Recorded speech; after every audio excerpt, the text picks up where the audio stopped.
Okay, guys, welcome to episode 4. So we're a full month of Next Level Podcast.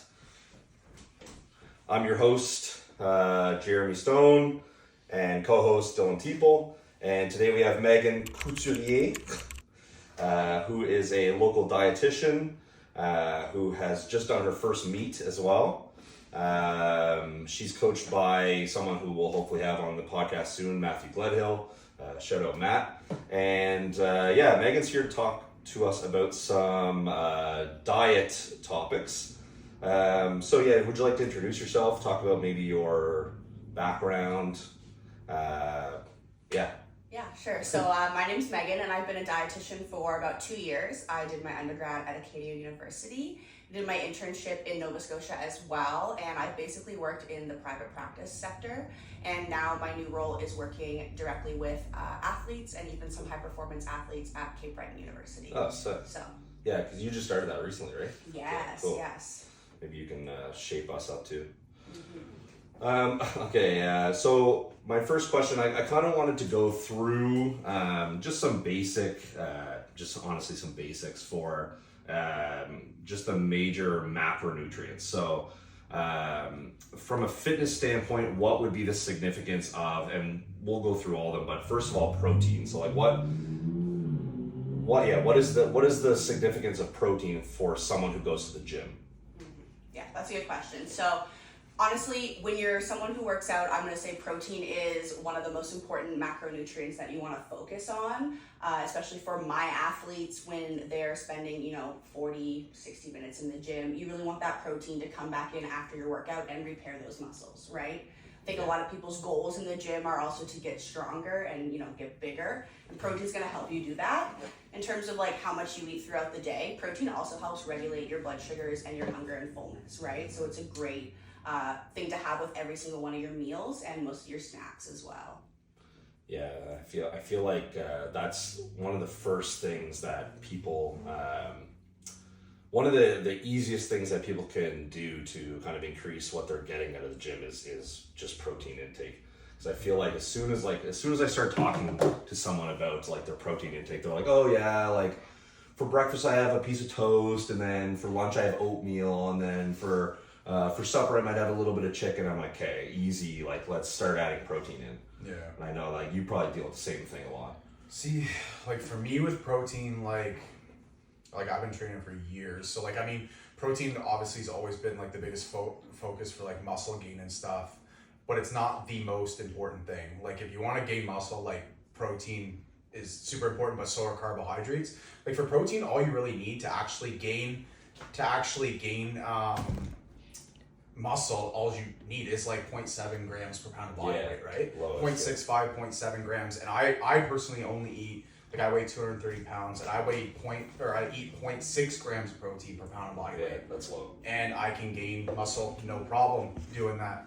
Okay, technical difficulties, everyone. So we were talking about how much protein per pound of body weight. Yeah, so you guys are doing it in pounds. So I always do it in kilograms, Yeah. which is where I feel like it just takes a minute. So honestly, for me, a lot of my clients are actually female athletes. So I will bump their protein to 1 or 1.2 grams per kilogram of body weight.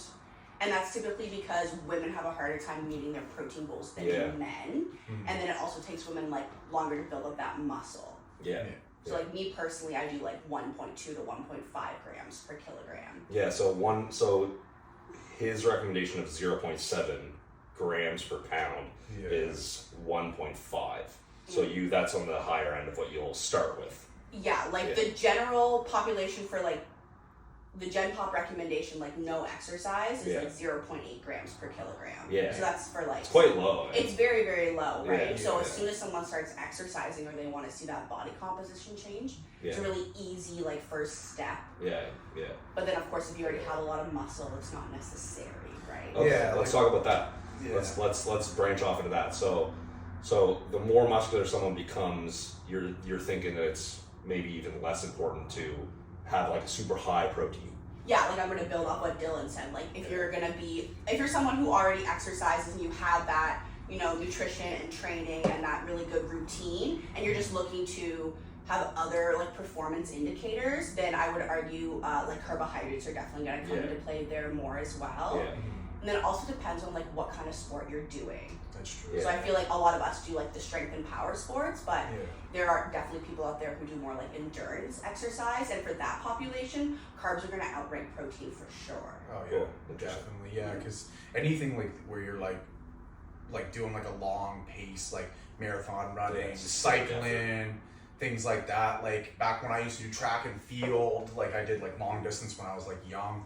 Like carbs are super important because that's like your fuel source, Krebs right? cycle. Like what's that? Yeah, I said the Krebs cycle, and then Megan Yeah. almost threw up, I think. I relearned that yesterday. Oh yeah, yeah, nice. But yeah, with protein, like I'm not gonna say it's like overrated, but it's get like what you were saying. Like if you're already super muscular and stuff, and you've been doing it for years, you don't need as much protein as you think. Like I know guys that I personally know guys that do 2-3 grams of protein per pound of body weight. Yeah. And I had a guy come up to me once, and he was saying like I do 2.5 grams of protein per pound of body weight, but he couldn't put on any muscle. I was like, how many carbs do you eat? He's like, about 150, 200 grams a day. I was like, double that. Yeah. I was like, that's why. I was like, you don't need anywhere near that amount of protein. You're probably just pissing it out. You're not even digesting that amount of protein. Yeah. It's just like for me, like I said, I eat 0.6 grams a pound of body And you're per making pound of body gains. weight. I do that mainly because my doctor told me that because I have a kidney issue, so they told me to chill on the protein because I was eating too much protein. Yeah. And but I can gain muscle fine with that amount of protein. Yeah. If I went from like 0.6 up to like 1 gram per pound of body weight, there'd be no difference in my muscle Yeah, gain probably not. at all. So, yeah. And I think the too high of a protein intake, I just want to build off that for a second too, because I definitely see that in, you know, like new gym goers or even a lot of my like varsity athletes, right? Is they think protein is that number one thing that's gonna show their performance on the field and in the gym and in training and everything. But actually the way that your body breaks down protein, if you eat too much of it, actually you lose more water too, right? So we'll definitely talk about water more later on. But that was a big challenge that I had when I was at Acadia with the football boys, is that they were eating so much like ground beef and protein and not enough water, and they were essentially just dehydrating themselves and then not seeing that gain. Yeah, totally. Yeah, that's true for sure. Yeah. And like Dylan said, if you're packing all this protein into you don't have room for carbs, which are actually fueling your exercise and football. Yeah, and like protein sits heavier on you too, right? So if you're eating too much protein, it takes longer to digest. So if you're eating too much protein, you're not going to be able to jam carbs in because you're going to be full for way longer because protein takes longer to digest. Okay, so we kind of opened the floor for the next macronutrient, which would be carbohydrates. Yeah. So what do carbs mean to someone who's maybe just starting the gym or actively is you know experienced in the gym? Like what does that mean for them? Yeah. So carbs should be your best friend. Carbs are the master fuel of energy, and I feel like carbs get such a bad rep, especially over the last couple of years. Like society goes through phases where fat's bad and carbs are bad. Protein hasn't gotten there yet, but you know, we'll see. Carbohydrates are not something that you need to be afraid of, and you actually should be having them like constantly throughout the day.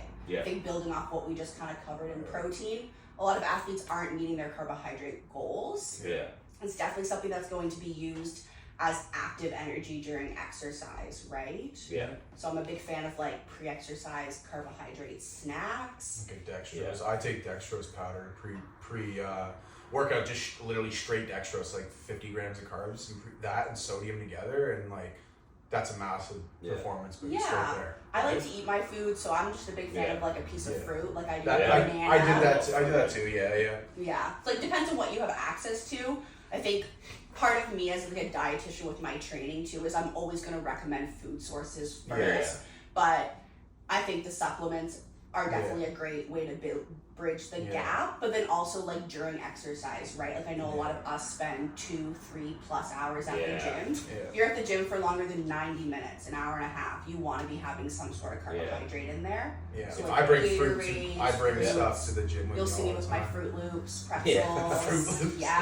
Man. Simple carbs, right? You want that quick available energy. And like you could make that, well, not that you can make the argument, but in like a powerlifting context, the main lifts that we're doing are probably not super glycogen depleting. Would you agree with that? Am I off track there? So like for someone who's doing like deadlift singles, like you're probably not burning a ton of carbs, so you don't need to be jamming like like Johan's story about someone eating an entire bag of marshmallows out of meat. Like that's a little excessive. But yeah, like a couple bites of candy might, or like, you know, half a Gatorade even might bring you back to life. You might feel a little bit better. But there's a option. too much there too. Yeah. Like, such a better option is fruit though. Yeah. Like with like I'm huge with Whole Foods. Like I always tell all my clients, like supplements are supplements. They're not replacements. Yeah. Like I have so many people that have like come to me and they're like, oh, I don't get enough protein, so I'll just drink all protein powder and not eat anything else. And I'm like, that's really expensive, number one. And number two, it's you're not getting the vitamins and everything in the meat sources, right? And also I find like red meat gets such a bad rep too. Red meat's the most nutrient dense meat you can eat. Yeah. And it's just, you know, like, yeah. but yeah. Yeah, I mean, anything in excess is going to be, or potentially could be harmful. For sure, so yeah. just, you know, having a good balance, which I feel like everybody says, that's definitely one of my like number one said lines, and my clients definitely want to roll their eyes at me. But if you always practice that way, then you're gonna have a better outcome, right? Yeah. And I do agree with Dylan too. Like supplements are a great way to bridge the gap, but you're not getting all of those like nutrients and the added benefits. Even like preparing meals with others and sharing meals with loved ones, there's so much added benefit to food that you miss if you're just you know, chugging a protein shake. Yeah, like it's in the name, supplementary. It's supposed to, you know. I've been there and I've done it all. I Yeah. went crazy with supplements and like there's only a handful of supplements that I actually even take, which is like multivitamins, omegas, and vitamin D3, and some dextrose carb stuff. Yeah. But like I think the majority of supplements are just a waste of money. You're better off eating food. Yeah, you can spend Right? a lot of money Like- in a supplement store and not really get much return. Like if you, especially if you don't have the big things settled first. Like people with testosterone boosters, for example. Yeah. I won't even get into that. That's the there's biggest a waste lot of of money. fucking supplements. Like yeah. Yeah, there definitely are. So I wanted to come back to your point about people vilifying carbs. Like that's such a misconception that it takes some experience in the gym or knowledge of diet to actually know. But like, yeah, so like people will blame carbs, but really it's like high fat, high sodium, high carbohydrate, highly palatable foods that are the issue. Yeah. Like it's in excess, right? Yeah. So I feel like that's the other challenge. I'm definitely like not trying to be the food police in this podcast, but a lot of people don't know what a carbohydrate serving is. Yeah. Right? Like I'm sure Dylan does. Yeah, I But- have to. I'm diabetic. Exactly. But Yeah. most people don't know that a carbohydrate serving is like half a cup, 15 grams, 20 grams of carbs. Yeah. Right? Yeah. So people are just overfilling their plate on those macronutrients, and not that that's necessarily a bad thing depending on what your training is, what you've already eaten that day. But like Jeremy said too, if that's the norm and you're always eating these highly refined, highly palatable foods, those types of foods also light up the dopamine pathways in your brain, right? It's literally a drug to us. So if you're always eating takeout, chips, your body wants more of it, and like you can't blame it for that. So it's a habit though, right? Like you have to work on that. I like when you're talking about any one macronutrient, like I've never seen someone overeat just chicken breast or overeat just unseasoned potato. It's always the mixture. Yeah, but it's always a mixture of like, you know, things that make it hyperpalatable and give you that dopamine that like, oh, this is fucking amazing. Yeah. Totally. Talking about like bouncing off your thing, like portion size of carbohydrates. Rice, for example, I've had clients like where in my meal plans I'll put like 200 grams of rice, but they'll be like they'll cook it like 200 grams before it's cooked is different than 200 grams when it's cooked. Like when I have clients that are dieting and they'll cook the rice, they're like, oh yeah, like I measured out 200 grams, and then like when they cook it, it's 400 grams, and they're like, this is so much. I'm like, are you measuring it after? I measure it after it's cooked. The only thing I measure, the only carb I measure before it's cooked is oatmeal. Yeah, I agree Right? with that. So that's a huge thing for people to like realize is measuring your rice and your pasta and your potatoes after they're cooked, because the weight is completely different, right? So yeah, and I do like think that's important for a lot of people. Like I will always get my clients to, not that I think everybody needs to be like weighing or measuring their food. This is my own it's thing, but it's really good like practice to do for one day or even like a week, right? It's just measure out your stuff and see how different it is, right? Yeah, Because I see have where you're clients at. come back to me and they're like, oh my goodness. You can just like, get like a look at see like what it looks like and how Yeah. much it is, and then you can just estimate it, right? And Unless you're bodybuilding or something. well, exactly, right? Yeah. And that's definitely more strict. But oftentimes, even when they manipulate those portions, they're still satisfied with their meal, right? Because they have fat and vegetables and like other things to keep them Yeah. full. Yeah. But it's kind of like that mental barrier, right? Where you're like, oh no, I need all that food. Well, just take a little bit less, see how you feel. Yeah. We don't live in a food desert. You can always go get seconds. Yeah, that's such a good point too. Yeah. Like I'll say that to people who are dieting, like people, or not people who are dieting, but like just someone who's maybe trying to lose a little bit of weight, or someone who I tell about the fact that maybe I'm going through a diet, and they'll be like, oh well, is that going to fill you up? And I'm like, I'm not really concerned about being a little bit hungry because I was a little bit full a lot of days to get me to the point where I'm, now wanting to diet. So it's okay to be a little bit hungry. But I don't know. Anyway, that's just a thought. Okay, so next macro would be fats. So how are fats relevant to someone who's in the gym? I'm gonna say fats in terms of like how they impact training. They're not something that you necessarily want a lot of before you go into the gym. For me and my athletes, I'm usually gonna recommend that like mostly after workouts. A little bit of fat pre-exercise is good. It does keep you full and it's very satisfying.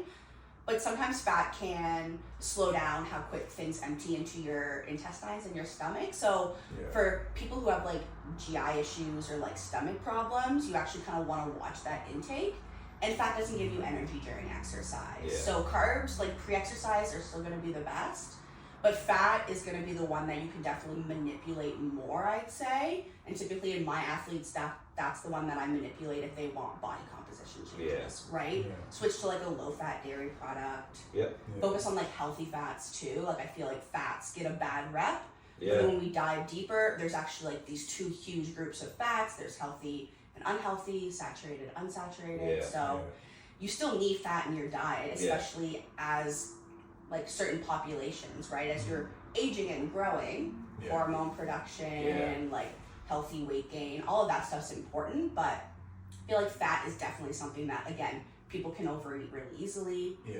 And a lot of people don't really realize that it's very energy dense, Yeah. right? If we're looking at like the calories per Yeah. gram versus protein, carbs, and then fat, like fat has the highest. That doesn't mean that it's a bad thing. It's just, again, that portion. Great way Yeah. to gain weight. Like I personally Yes. eat a high fat diet. Yeah. I do, and reason being is because like I'm diabetic, and the doctor told me to chill on protein, so I don't have too much protein, and I can't have too many carbs because my blood sugars will be bad. So I tend to have a little bit higher fats to get my calories. Yeah. And you're saying like fats pre-workout aren't like the biggest thing. That's 100% for me. Like I think that too. But I personally, because I'm diabetic, tend to do a bit of fat pre-workout because I find it slows the digestion of carbohydrates and stuff, Yeah. and it'll help balance my blood sugar and keep it steady throughout training. Absolutely. Because if I have a big thing of carbs while I'm before I train, and then halfway through my training session I'll have a crash in my blood sugar Yeah. because it'll spike and drop. But if I have some of the fats, it'll slow down that Yeah, drop. for sure. And Same this with is the protein, diabetic too. standpoint though. I actually love that you're But- here though with that. Yeah. standpoint. Like it's So- a great contrast. So if Alex Munn's watching, this is a good one for him to know, right? Yeah, you better be Um, watching. Yeah, so something you glossed over there that's super relevant to people in the gym, and I would say most gym goers don't know this, but like you said, hormone production. So fats are used to create things like testosterone, Absolutely. and that's something that most people don't even know that. Yeah. Yeah, so you actually need fat. 100%. Yeah. So you're like, testosterone is super important to just building tissues. If you want to build muscle, you have to have some level of testosterone. So you definitely need fats. Now, obviously, that's going to be a little different in female versus male. And you could probably talk a lot more about that than I could. I don't know the difference in testosterone levels and how that impacts how much muscle they can put on. Obviously, men have a little bit easier time putting on tissue, but they both need testosterone. Like women have testosterone too. Absolutely. Yeah. Should talk a little bit about like the difference between bad, like unhealthy fats and healthy ones, like different sources, because I feel like a lot of people don't know that. I've talked to people before and they think olive oil is bad for you, and they think like avocados aren't, or sorry, not avocados. They think like eating too much peanut butter is bad for you. Like, well, that depends. right? That Well, depends if you're eating the craft We're shitty gonna have the stuff, seed oil or, conversation. you know. Yeah, But, open it up, man. Why not? Yeah. Yeah, no, I definitely want to touch on that. Yeah. It definitely is something that I feel like, yeah, a lot of people don't know, and fats just kind of get grouped into this one Yeah. big group. So yeah, like avocados, olive oil, you know, nuts and seeds, salmon and fish. Those Yeah, are all omegas. really, really healthy sources of fat, right? Like Yeah. omega-3s. And I know, okay, omega-6s can be controversial to some people. In my books, they're not inflammatory, okay? Yeah. Because you're not supposed to be eating 100% of your daily needs of omega-6s. Yeah. They're supposed to be number 2. Omega-3s are number 1. Yeah. Okay, and that's kind of like, there's way more scientific terms in there, but we won't dive into that Yeah. because it's a little confusing. Yeah. But like some omega-6 fatty acids are still really, really healthy for you, but omega-3 should still be like your first bet. And the main reason is because they're essential, right? So a lot of these, your body doesn't make for you. You have to get through diet. Yeah. And a lot of people miss that. And then it shows up as like omega-3s in our body help solidify our joints. They help build up the muscle. They also have a lot of brain protection. Oh, yeah. So in any of my athletes that do combat sports or like contact sports, like Interesting. That's fighting, really cool. football, any Okay. of that stuff, they're supplementing omega-3s. Cool. Because new studies even show that it helps with like concussion recovery, and even if you have an isolating injury, right, it can help preserve that So lean true. body mass. Yeah. And Megan, if someone doesn't get enough omega-3s, what could they supplement with? That would be a great supplement, right?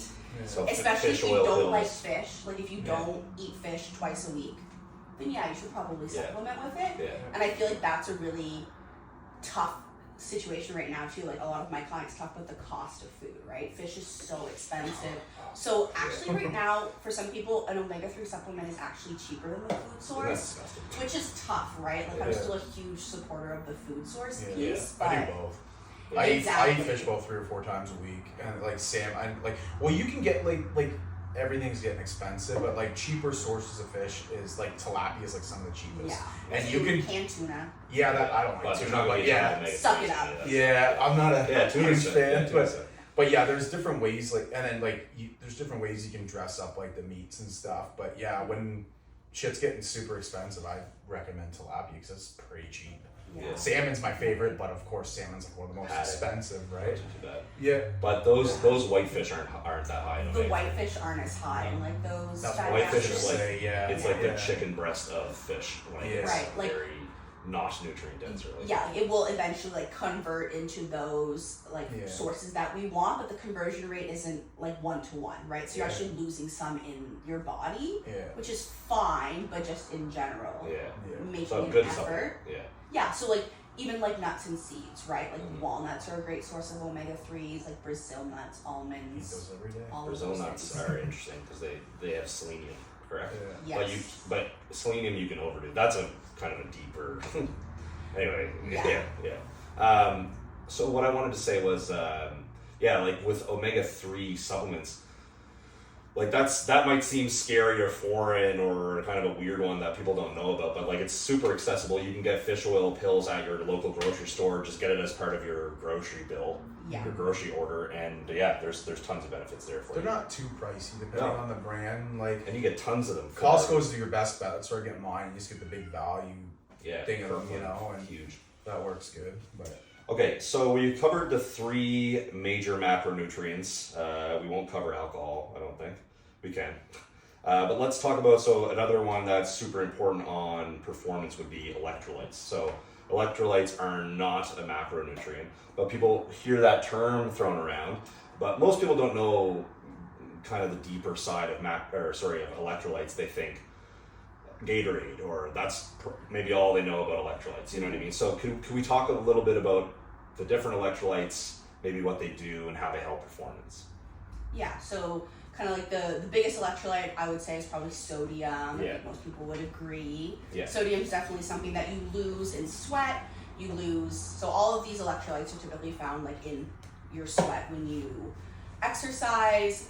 So if you breathe really heavy as well, like you're gonna lose a lot as I've never well. heard someone say that's funny. Like so heavy you're a milk respiration. breather. I didn't know Even that. just like if you have a high heart rate, if you're doing a really hard set, Right. like if you're breathing really heavy, like you're losing more that way as well. Interesting. I've literally never even heard that. That's Climate cool. controlled, Cool. like wherever you're practicing, right, you might Because it's lose really as hot. well. Yeah. Yeah, so electrolytes are really important for like your muscle contraction and then Yeah. also feeling well during exercise. So muscle contraction includes everything from like the exercise muscles, but also like your heart, right? Yeah. So that's Lungs, so blood flow. important during Yeah. exercise. Something that you can always do too, which I think is interesting, and I've done in the past with athletes, is sweat rate testing. So you actually weigh in pre-exercise, write it down, document all the water that you drink during exercise, and then weigh in after. Right. And then there's a formula that you can Yeah. use, but you basically calculate how much you've lost, and then that's how you Even know though you've been how much taking to it. replace. Yeah, Because it's still offset, right? Yeah. Because you're losing it via sweat and that heavy respiration. And we don't only sweat through like our armpits, right? You're losing water Yeah, all everywhere, over. and you might just like not notice it. Yeah, totally. That's- So we talked that's about cool. sodium. Never thought of that. What else do we have for electrolytes? So magnesium, Yeah. right? Potassium. A lot of And those things. calcium? Yeah, like Yeah. a little bit. Yeah. Like I would say, if we're Yeah, it's ranking like- them, it's kind of like a little Yeah. bit lower. And those are typically found like in your sport drinks. Yeah. So But potassium doesn't seem to be. it's Like, whenever I pick up a Gatorade or some kind of performance beverage, there's usually not potassium in it. And I'm like, why? There's And a lot it's- in coffee. Yeah, interesting. yeah, and I think that's typically just because of the impact like on your heart contraction, right? Like even as a dietitian, I wouldn't recommend a direct potassium supplement Interesting. unless you're deficient. Yeah. Okay. Because it's so tightly regulated in the body. Same with calcium, right? Yeah. And there's just that risk, right? And when you're exercising, you're also putting your body through other stresses and like metabolic challenges. So Have you ever heard Like, someone good say, stress. like, you can't eat 3 bananas in a day because the potassium will kill you? Like, Some of these fitness myths. like, Man, I eat a Sure, whole pack of but- bananas in a day. Yeah. like again, like You can depends push on the one day person, over. depends on what your baseline intake Yeah. of these foods are. So for the record, unless, like, that would be an insane circumstance that would happen. If you have any medical conditions, consult your physician. Yeah. Not this podcast. Yeah, true. Yes, that's 100% Fair, true. fair. Put Listen that, to Megan put on that that. at the start. Yeah. Yeah. Yeah, so potassium, sodium, magnesium. Yeah. Do you guys supplement with magnesium? Yes. I bought a sleep supplement that I'll have soon that will Yeah. have magnesium in. Yeah. Yeah. I Would you recently recommend started that for most taking. people? I recently started taking it in the evening just because I'm someone. Like I'll work out later in the day and I find that kind of like wires me and I can Yeah. struggle with falling asleep. So I started taking it in the evening because it does have like positive results with muscle relaxing. Yeah. And I also started taking it too because there's been some new studies that show it has positive correlation with like anxiety and depression and like Yeah. that mental health side of thing. Yeah. So especially if we're getting into like winter months, also recommending like magnesium, vitamin D supplements to Yeah. clients as Oh, yeah. well, Yeah. just to kind of keep you feeling well. Because yes, nutrition definitely impacts your performance, but like mental and psychological factors also play into that for sure. Oh, yeah. And then your ability to make choices, Yeah. right? That's almost like step one. Yeah. Mm-hmm. Yeah, that's a huge one for me. Sleep, like, well, obviously for performance you need to be sleeping. So if you can have Everybody- something, Yeah. yeah, Everybody sleeps on it. and if you everyone sleeps on sleep, nice one. Yeah, so yeah, that's hugely underrated. So if you can easily and find something that's accessible to you to help you sleep, why wouldn't you? Mm-hmm. Especially from a performance view. There's Okay. even food sources, right? Yeah, I was gonna say. So, what would be some food sources if someone's looking to get, sodium and potassium, magnesium, these Yeah. electrolytes? Well, honestly, for sodium, like just salt your food. Yeah. Like I feel like we've kind of gotten away from that as a society because Yeah. people see it as so negative. Yeah. But I'm not saying like the entire salt shaker. Yeah. Just And it's- season your yeah. food. Yeah, If you're someone who exercises daily and you lose a lot of sweat as well, like you need to be replacing that. It's not Yeah. going to cause harm in an appropriate amount. yeah, And same with like those vegetables, right? Like I think yeah. a lot of people don't eat enough That's vegetables. so They don't eat a underlooked. lot of variety. Yeah. All of these Potassium settled micronutrients, right there. potassium, magnesium, Yeah, phytochemicals, right? Yeah. Antioxidants. fiber. Those are in your fruits and Oh, veggies. Yeah. Eat them, Yeah, totally. please. And you probably don't want to make like a recommendation on sodium on the podcast, would you? I feel like sodium recommendations are hard though because it depends on the depends person. on the Like person. I definitely have athletes who lose way more sweat than others, so they need to be like replenished Yeah. better. That's something that It's even people who are athletes, they don't. Some of them like they'll be competitive powerlifters multiple years into powerlifting, and they still don't know that sodium helps with muscle contractions and that they should salt their food. So like, oh really? I thought sodium was really bad for you. Like I'm like, bro. Watch a Stan Efferding video about sodium. Yeah, there you go. Like sodium, I literally just sent one to my client today. It's like sodium's so important for every sport. Like Stan loves to say like Roman Yeah. soldiers used to be paid in salt.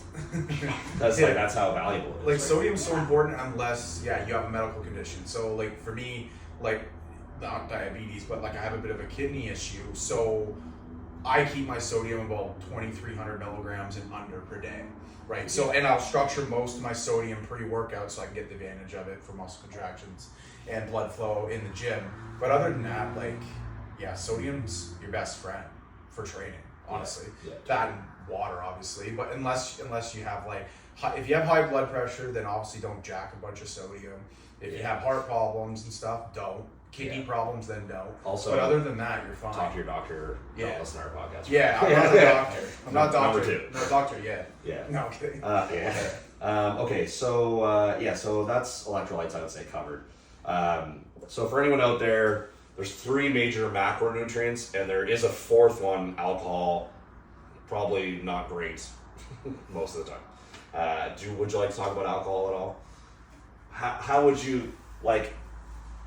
Yeah, I don't really want to get too much into alcohol, but like if I'll give you like the alcohol spiel I give to my Yeah, clients. when yeah, they sure. ask. Basically, what I say is what you want to be aware of with alcohol. So sure, I don't really count it as a macronutrient because there's no nutritional value. yeah, It sounds harsh, but there's no nutritional value, but there is calories and energy with it, right? Yeah. So fat has 9 calories per gram. Alcohol has 7. yeah, Protein and carbs have 4. yeah, And that's not trying to like, I just want you guys to like see how it's laid out, right? Yeah. So if we said fats were really energy dense and they had 9, alcohol is 7. So Yeah. that's almost as energy dense as those Fat. fats. And we went over those, right? So we know those are really helpful for our body. Alcohol, no nutritional value. It's not gonna help, right? Yeah, I see a lot of clients for like weight management and like the sport performance piece. So I typically I'm not gonna recommend it on the meal plan because it's empty calories. yeah. Have a beer 4 times a day. It's on my meal Like- plan. Yeah, Like yeah. it's not gonna help. It definitely will impact your performance. Yeah, Even if you're looking usually, at like muscle protein synthesis, like alcohol delays that. Yeah. The Definitely. less alcohol you can get, the better. Like, obviously, in society, just to be social, it's fine to go have a Yeah. drink, whatever. But, like, if you're binge drinking every weekend, obviously not ideal for your performance. Here's another thing, too, that I like. Probably have a problem if you're doing that. Yeah. Here's something I like to think about, or I like to bring up to people. Like, when you look up binge drinking, like, most people look up binge drinking, they'll look up the amount of drinks per week and they'll scoff and laugh at the number. They're like, that's ridiculous. That's such a small number. But, like, that number is carefully thought out. Yeah. And it's like 3 to 5 drinks a week or something. It's like ridiculously low. Well, To because be- they just went yeah. back and revisited the alcohol guidelines last year, Yeah. right? And they Yeah. actually said women shouldn't have any. So a Uh, lot of my female clients were really mad about that. Uh, They let men have alcohol All right. still, Cool. but Yeah, well, Yes. as they should. No, I'm just joking. I'm just joking. no. Alcohol can do a lot of damage. Like Yeah. many different ways. That's Yeah, for so it's important to realize that like those guidelines are there for a reason, and if your alcohol consumption is vastly exceeding what like the daily recommended or weekly recommended amount is, or the binge drinking cutoff, you should have a look at that and say, okay, well actually I am drinking a lot. And yes, it's negatively affecting your performance. You're dehydrating yourself. You're pissing out all your minerals. Yeah. Yeah, not great. Like So disrupted sleep. yeah, Oftentimes when you're under the influence, you make less nutritious food choices. Yeah. Yeah, that's the biggest thing I find. Like, Your inhibitions. Yeah, I eat very calorie dense foods when I'm drinking. no, I bet you do. Yeah, McDonald's. yeah. Yeah. Okay, so that I think we've put a nail in the coffin. In moderation. Yeah, like have a couple drinks if you really want to, but it's certainly not helping you in the gym. Yeah, cycle in some water. That's what I always say. Yeah. Every happy drink, have a water. Beer, water. That was Beer, sad water. drink. Beer, Okay, let's talk about water. Great. So for performance, Drink it. yeah, done. That's it. Yeah, that's it. Yeah, No, so I feel you're like a lot of sweating a people lot. don't drink a lot of water. Yeah, Well, you need that's water. actually not true. A lot of people are really, really good with their water intake. I feel like there's two groups of people. There's the group that's really good with water, and then there's the group that's like, I don't like the taste. I imagine, can't drink dude. it. That's some people's reality. So don't yuck. Neo's Like for.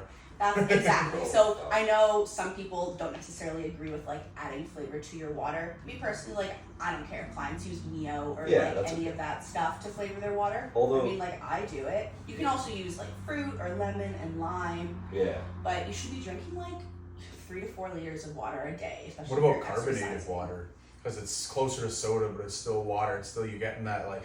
For me, like I like a lot of carbonated water because it's like it doesn't seem like water. It seems like pop. Yeah. And like I don't know if this actually is a good question for you. I heard that carbonated water is good for digestion. Oh, see, I disagree with that. I'm asking. I don't know if it's true. So- I was wondering. I don't know that. Typically if I have I've clients heard, in yeah. my room who have like digestive issues like bloating or like Yeah. reflux, I'm gonna not recommend the carbonated beverages That would make because sense that's to me, air bubbles yeah. and it's filling up like your gastrointestinal system. Even drinking with straws, right? Like straws are a big thing. All those Save the turtles, folks. Stanley cups, well, plastic like paper straws, whatever. But again, you're swallowing air, right? So Yeah. for people who have like digestive challenges already, probably not the best bet. I mean, like me personally, I'm very lucky I have not many GI issues. Yeah. So like that stuff doesn't bother me. And if I have clients who genuinely enjoy it and it helps them get in that water intake, I say go for it. I don't like their entire intake to be from carbonated water Yeah. because I Of really course. want to build that habit of like let's Drink just water, drink man. water. Like it is good for you. Like- Your body's made out of it. You gotta keep Stresses that you out. hydration Make balance. it a habit. I can't. Some people I'll speak to it. I think they literally can't remember the last time they just had a glass of water. Like all their water intake comes from coffee, pop, liquor. Like, but yeah, just have a glass of water, man. Yeah. It doesn't have to taste like anything. It's just Pitcher of water. like just drink water. It's fantastic. But that's the other thing with water. Too. Can't wait to have Like, water after this. you actually want to be drinking like throughout the entire day. Yeah. Like, I do have athletes who will forget to drink water and then they'll like chug a whole bunch of water and be like, Yeah. oh, I feel like crap. Well, Yeah, yeah, like yeah. you just waterlogged yourself. Yeah, like that's yeah. expected.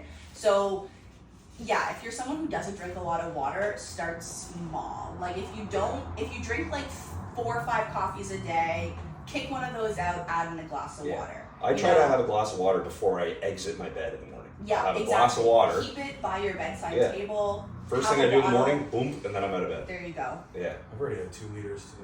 there you go. There you go.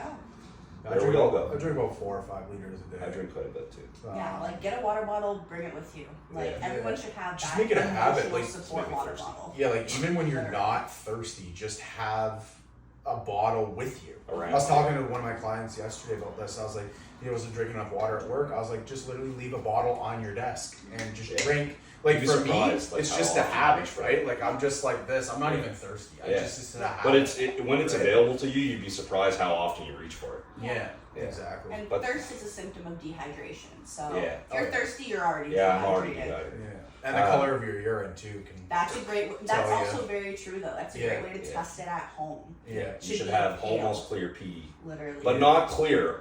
But also, if your pee is a little fluorescent and you supplement with B vitamins, or you've Yeah. had a lot of vitamins, just be aware. Yeah, Like you it might have be- neon pee. Right, but you still Yeah. might be well hydrated. Yeah. So I always like just Yeah. mention that to clients too. If you are supplementing, Yeah. say you Yeah. took a multivitamin in the Yeah. morning and your second or third Yeah. pee of the day is a little bright, Yeah. but you're dealing and you're like I drank 2 liters, then like Yeah. you're probably Yeah, fine. you're You're just Yeah. peeing out the water soluble Yeah. vitamins, which is Yeah. great. Your body's doing what it's supposed to do. And then there's also the other end of the spectrum too, where you're drinking too much water and you're flushing all your electrolytes Yeah, in your you can't system. absorb it. That's not. I feel like that's not too common with people. I mean, Yeah, it so that's happens, why like you but- don't want to be peeing clear. Some people Yeah. think that you need to be peeing clear. No. Like if you're at that point, you've probably overdone it. Yeah, Yeah. exactly. Especially if you're I've there been all day long. Every time you go to the washroom is cleared. Like that's a little Yeah. too much. And that's why I say don't like chug a bunch of water, right? Yeah, Spread at it out once. throughout the day so That that you're makes less sense, yeah. likely to like push it all out of your Yeah, system. yeah. Keep that balance. Yeah. Okay, so moving on. So what are some dietary considerations you would have someone make who wants to perform in the gym? So what are we, so like to some kind of to bring these concepts together, I'm going to the gym, I say, hey, how can I have better workouts? What are you going to tell me? Yeah. So I mean, I typically start with clients with like giving me a recall of what they eat throughout the day. So I always like recommend clients take a look at like what you're already doing, because if you're looking for help, it's not working. So you also have to be willing to make that change, Interesting right? answer. So if you're starting in the gym, I'm gonna say you want to be eating before and after your workouts. You want to be bringing that water with you everywhere. Yeah. Salt your food. Yeah, Focus on whole foods. Meet with someone if you feel like you need supplements. yeah, Okay, because you can eat a perfectly well-rounded diet through whole foods. yeah, Meet with someone if you want to talk about supplements, because supplements can be like a little yeah, mixed, right? yeah. Depending it's on what murky kind waters. you get. Yeah, But just to start out in the gym, make sure that you're eating like a good variety of different fruits and veggies. yeah, I always say aim for like 2 cups of vegetables with your meals. If that seems like a lot, start with 1. yeah, Like, Yeah. of course, there's going to be these end goal recommendations, but if you're new and you're starting out, Yeah. start small. Like, break it down.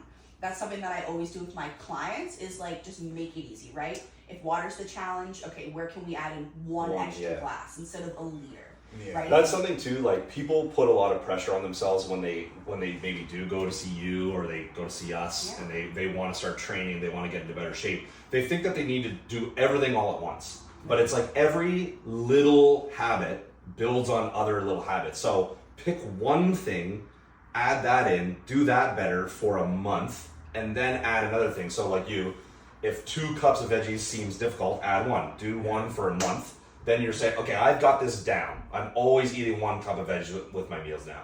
Now let's try for the 2. You don't need to go 0 to 100 and like change your entire life around. Hit the gym, cardio 5 times a week, eat all your meals perfect, never fucking eat sugar. Like, no, dude. Like you can go slowly and add little habits as you go. Yeah. Yeah. You have to set yourself up for success, right? Like it's unrealistic. Even I tell my clients in the beginning, my expectation is not for you to be on this 100% of the time. I Yeah. don't follow my plan 100% of the time. Yeah. That's not realistic. It's not sustainable. Yeah. 85% is the rule. Yeah. 15% give yourself the wiggle room, Yeah. and that sets you up for success, Yeah, right? Because if because I sit you down and I say, no, you have to be 100% on the plan, and if not, like you're a bad person, you did this wrong. Yeah. Like no, Yeah. people are gonna fail, people aren't gonna commit, people aren't gonna build habits, right? Yeah. And that's what I'm all about, is like trying to get clients to see the long game. Yeah. Right? It's not going to be an overnight thing, especially with like the weight management thing. You didn't gain weight overnight, you're not going to lose it overnight. Yeah. You have to be committed to playing the long That's game like my point about and making changes. like feeling a little hungry. Like it's okay to be a little hungry if you're trying to lose weight. Go to bed. Yeah. Like if you want to eat high amounts of veggies, you want to eat high amounts of protein, so you feel full. But you're going to be a little bit hungry if you're losing weight, and that's okay because it took you a lot of nights of being full to get there. Mm-hmm. And yeah, so same idea. Yeah. So what I wanted to say too was so basically carbs before the workout, carbs after, salt your food.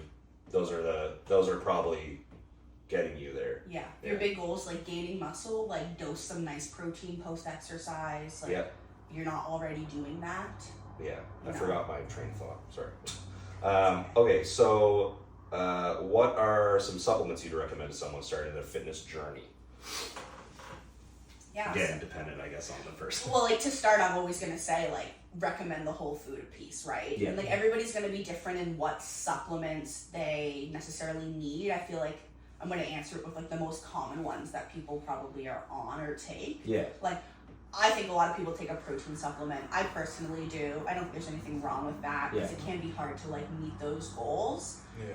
But my spiel on supplements actually is gonna come from like the like sport nutrition side of things. Is check the brand name of the supplement that you're using, right? Like for a lot of athletes who compete in things and they get drug tested, not all supplements are regulated the same.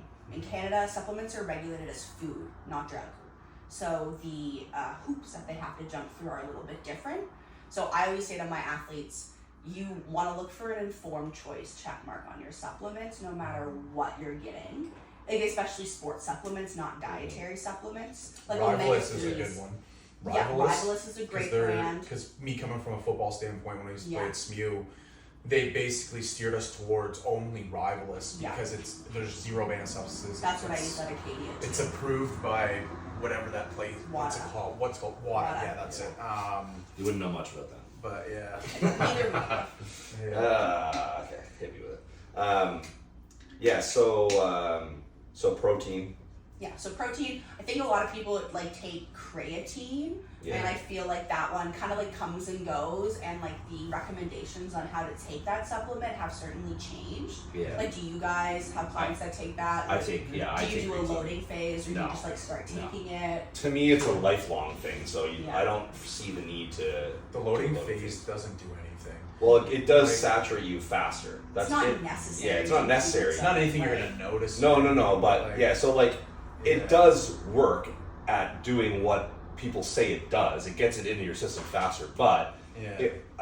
I view creatine as a supplement I'll probably take for the rest of my life. So what does speeding it up a week do? Nothing. You know what I mean? But like on paper, you'll hit those saturated levels of creatine faster if you do a loading phase. That's real. Yeah. But like you don't need to find I mean more along the lines of like noticing it quicker. yeah, you're not Anything. like I don't even really Like, notice creatine. I like with creatine, like Yeah. I used to take it for years. I don't take it You anymore. might need to But take more. I do probably like in anything. I don't think you should take it. I think you should cycle it. Like Yeah.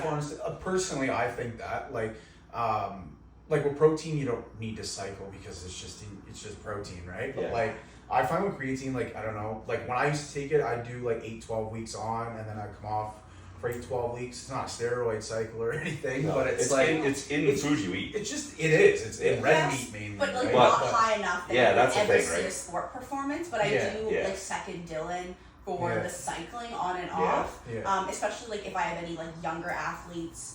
Yeah. It is regulated by your kidneys, right? So if you're also eating a butt ton of protein and supplementing creatine, And drinking every week. it's heavy on your kidneys, right? And Yeah. like we wanna keep those things healthy. Yeah. So also cycling on and off is gonna give you that like performance example too, right? Yeah. Like you're gonna feel better in the gym when you're on it, and you might actually notice that difference. Yeah. And then, like if Jeremy's someone who takes it for the rest of his life, well, at a certain point, his body's just used to the amount that he's supplementing with, so you might actually not be noticing that Yeah. that Why just benefit. doesn't Like use it? there's a lot of new studies coming out looking at like higher doses of creatine Yeah. and like seeing like what the benefit is for that. Like, Yeah. even creatine for like healthy aging and like brain health in Yeah. the elderly. So Yeah, there are more benefits than just like getting jacked. yeah, and those are at like much higher doses too, Yeah, yeah, right? yeah. So waiting for the evidence to come Yeah, out. so what I was gonna say with supplements too is like, and I'm like I would assume that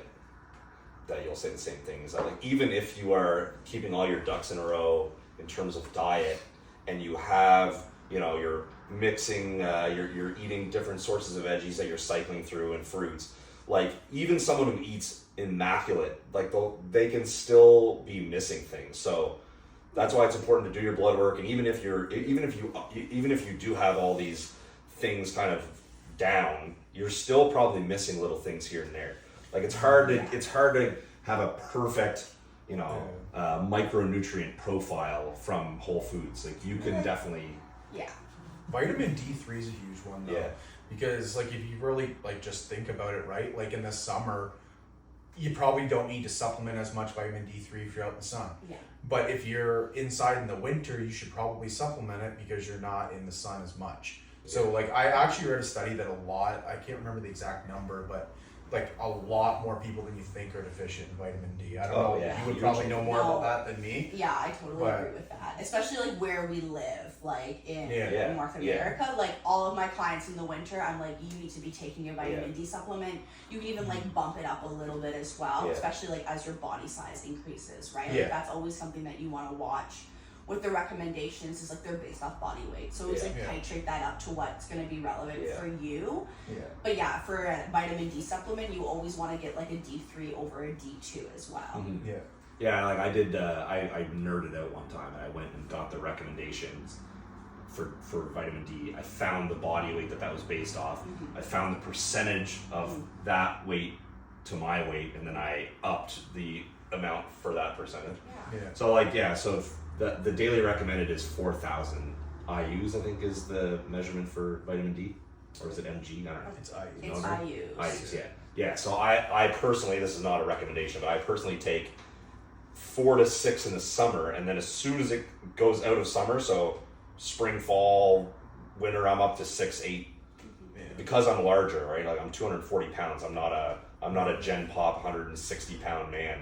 Yeah. So it's, you know, and it's fairly safe too, but it is fat soluble. But that's getting deeper into the. Yeah, well, no, it's still like worth mentioning because Yeah. I do feel like they're like basically with vitamins, there's like fat soluble and water soluble. So Yeah. water soluble, if you have a higher amount, you're gonna pee it out, so there's Yeah. less risk of harm. But fat soluble doesn't happen Yeah. like that. So I guess to explain what that means for someone who doesn't know, so a water soluble vitamin kind of dissolves or is absorbed through water Yes. in the body, but a fat soluble vitamin is absorbed or stored in our fat cells, which means that these vitamins can accumulate in our fat cells and actually reach levels that are unhealthy for us, even though they're vitamins. Exactly, Yeah. but also because they're fat soluble, rewind all the way to when we talked about fat, right? That's why Yeah. you need fat in your diet, otherwise you Yeah. can't break down these really Yeah. important vitamins. Yeah. Yeah. So vitamin D is a fat soluble vitamin. So if you're taking too much vitamin D, you could run into what we call like a toxicity issue where you have too much vitamin D in your system. But like she said, the recommendations, if you were to Google it or ask your doctor, the recommendations are based on the average person. So if you're someone like me and Dylan that's quite sizable, quite larger than than the average person, you might stand to see a benefit, or you might see a benefit if you go a little higher. Yeah, like the RDAs like are based off of what would be satisfying for 80% of the population needs, Yeah. right? So it's just worth like, you know, go to your doctor, ask for some blood work, just be like, I want to get like the vitamin panel. You have to ask specifically for that one. Yeah. So just Yeah. make sure you get vitamin D, have a conversation with your doctor or pharmacist. Yeah. They're knowledgeable. Okay, finally for Megan, would you like to plug your business, Instagram? Have you Yeah, so self what? I'm a sports dietitian, and my Instagram is gymgirlmeg, and my email is mc.nutrition@outlook.com, and I'm doing sports nutrition and also just regular dietetic options, and I am licensed in Nova Scotia and Ontario, Cool. and I can provide services to New Brunswick and PEI as well. So just shoot me a message or an email. So hit up Meg and hit us up if you want coaching. Yeah. You'll find all of our Instagram handles. We'll share them on the reels and on our Instagrams. And thank you very much. Thanks for coming, Megan. Thank you. Yeah.